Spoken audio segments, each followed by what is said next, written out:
हरि बोलो, हरि हरि बोलो, हरि हरि बोलो। प्रवर्धा विषय प्रवाला अदास्यमूला निनुसंसोपलभ्यते रक्तो न जादीन संप्रति पुष्णानि तुलसति सर्वा सोमभूत्वार्धात्मकः। हरि बोलो, हरि हरि बोलो, हरि हरि बोलो।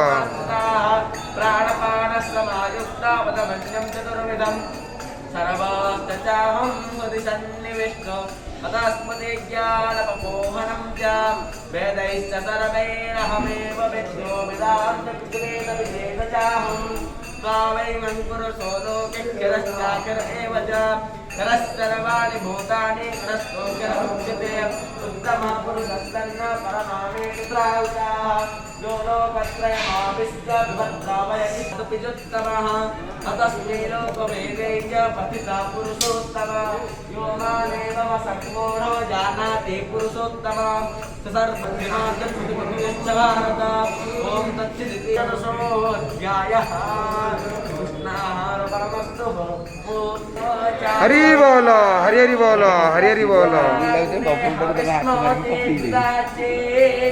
हरियता ससुवस्तमे भो मम भूर्भुवस्वर गौरी भूम्न मुनिरीव वारिमिणा तस्यास्ते पृथिवीदेव यजने पृष्ठे अग्निमन् नादो मन्नादायादधे आयङ्गो पृशने रक्रमे दशनन् मातरं पुरः पितरं च प्रयं चाह अन्तश्चारके रोचनस्य प्राणादपानते यज्ञनमो हिसो दिवं दिक्को सत्तामभिराज देवान् रायति